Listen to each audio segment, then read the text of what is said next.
यहाँ पर हमको एक क्वेश्चन गिवन है। इस क्वेश्चन के लिए हमको अपने एग्जाम्पल 9 को रेफ़र करना था। एग्जाम्पल 9 हमारा ये है। इसकी हेल्प से हमको कुछ इक्वेशंस फॉर्म करनी है। सबसे पहले तो यहाँ पे सबसे पहले हम अपने z की वैल्यू निकाल लेते हैं। उसके लिए हम देख लेते हैं कि हमको क्वेश्चन में फाइंड आउट क्या करना है। यहाँ पर हमको अपने विटामिन ए के अमाउंट को मैक्सिमाइज करना है, यानी कि जो हमारा z होगा वो हमारा इसी से रिलेटेड होगा। अब z की इक्वेशन बनाने के लिए हमको वेरिएबल्स की ज़रूरत है। इस क्वेश्चन में हमको दो टाइप के फूड दिए गए हैं, फूड P और फूड Q। तो एक को हम x मान लेते हैं और दूसरे को हम y मान लेते हैं। फूड P में जो विटामिन A है वो हमारा 6 यूनिट्स है, यानी कि ये हमारा हो जाएगा 6x, और Q में हमारा विटामिन A 3 यूनिट्स है, यानी कि ये हो जाएगा प्लस 3y, यानी कि z की इक्वेशन हमारी इसकी इक्वल आ गई। और इसको यहाँ पर हमको मैक्सिमाइज करना है। अब बाकी की इक्वेशंस निकालने के लिए सबसे पहले जो हमको गिवन है उसको हम एक टेबल की फॉर्म में नोट डाउन कर लेते हैं। यहाँ पर हमको फूड P और फूड Q गिवन है। फूड P में हमारी कैल्शियम, आयरन और कोलेस्ट्रॉल के अमाउंट है 12, 4 और 6 यूनिट्स। फूड Q में हमारे इसके अमाउंट है 3 यूनिट्स, 20 और 4 यूनिट्स। फूड P में विटामिन A हमारा 6 यूनिट्स था और Q में ये 3 यूनिट्स था। अब कैल्शियम की रिक्वायरमेंट हमको गिवन है एटलीस्ट 240 यूनिट्स। एटलीस्ट 240 यूनिट्स यानी कि कम से कम 240, यानी कि 240 तो होना ही चाहिए, उससे ज़्यादा भी हो सकता है। आयरन के लिए हमको गिवन है एटलीस्ट 460 यूनिट्स। यहाँ पर भी एटलीस्ट 460 का मतलब कम से कम 460, यानी कि 460 तो होना ही चाहिए, इससे ज़्यादा भी हो सकता है। और कोलेस्ट्रॉल के लिए हमको गिवन है एटमोस्ट 300 यूनिट्स। एटमोस्ट 300 यानी कि ज़्यादा से ज़्यादा हमारा 300 ही होना चाहिए, यानी कि इससे कम भी हो सकता है, बट मैक्सिमम हमारा 300 ही होना चाहिए। तो यहाँ से हमारी फर्स्ट इक्वेशन बन जाएगी। P हमारा x था और Q के लिए हमने y लिया था, यानी कि फर्स्ट इक्वेशन हमारी हो जाएगी 12x प्लस 3y। ये हमको एटलीस्ट 240 गिवन है, यानी कि कम से कम 240, यानी कि 240 तो होना ही चाहिए, इससे ज़्यादा भी हो सकता है, यानी कि ये हो जाएगा greater than equal to 240। Similarly second equation हमारी हो जाएगी 4x प्लस 20y। यहाँ पर भी हमको एटलीस्ट 460 गिवन है, यानी कि 460 तो होना ही चाहिए, इससे ज़्यादा भी हो सकता है, तो यहाँ पर भी ग्रेटर देन इक्वल टू आएगा। थर्ड वाली इक्वेशन हमारी हो जाएगी 6x प्लस 4y। यहाँ पर हमको एटमोस्ट 300 गिवन है, यानी कि ज़्यादा से ज़्यादा हमारा 300 ही हो सकता है, इससे कम भी हो सकता है, यानी कि यहाँ पर ये लेस देन इक्वल टू हो जाएगा। और यहाँ पर जो हमारा x और y है वो हमारे नंबर ऑफ पैकेट्स हैं, यानी कि ये दोनों हमारे ग्रेटर देन इक्वल टू 0 ही रहेंगे। इन इक्वेशंस को हम नोट कर लेते हैं। फर्स्ट वाली इक्वेशन हमारे पास ये आई थी, इसको हमने थोड़ा सिंप्लीफाई किया तो इक्वेशन हमारी बन गई 4x plus y greater than equal to 80। दूसरी इक्वेशन हमारी इसकी इक्वल आई थी, इसको भी हमने सिंप्लीफाई कर लिया तो ये इक्वेशन हमारी बन गई x plus 5y greater than equal to 115। Third वाली इक्वेशन हमारी इसकी इक्वल आई थी, इसको भी हमने सिंप्लीफाई कर लिया तो ये इक्वेशन हमारी बन गई 3x plus 2y less than equal to 150, यानी कि जो हमारी इक्वेशंस हैं वो हमारे पास आ गई इसके इक्वल।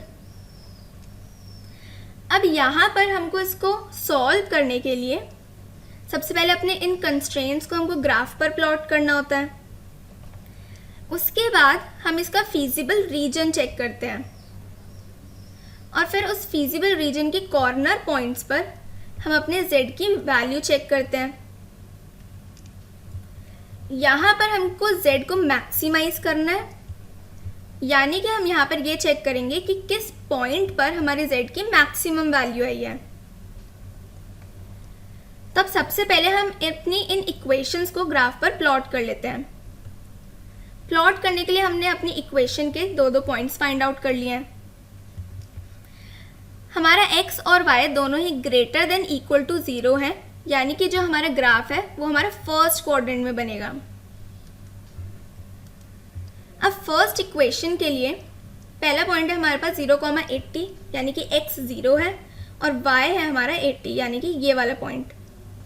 दूसरा पॉइंट है 20,0, यानी x 20 y 0, ये वाला पॉइंट। इन दोनों को हम ज्वाइन कर देंगे तो ये लाइन हमारी कुछ ऐसी बन जाएगी। अब सेकंड वाली लाइन के लिए फर्स्ट पॉइंट है 0,23, यानी x 0 और y 23, ये यहाँ कहीं होगा। दूसरा पॉइंट है 70,9, यानी कि x हमारा 70 और y है हमारा 9, यानी कि ये पॉइंट यहाँ कहीं होगा।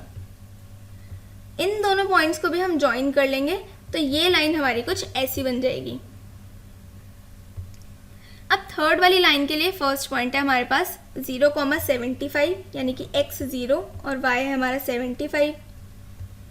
दूसरा पॉइंट है हमारे पास 50,0, यानी x 50 और y 0, यानी कि ये। इन दोनों पॉइंट्स को भी हम ज्वाइन कर लेंगे तो ये लाइन हमारी कुछ ऐसी बन जाएगी। अब नेक्स्ट स्टेप हमारा होता है कि हमको अपना फीजिबल रीजन निकालना होता है।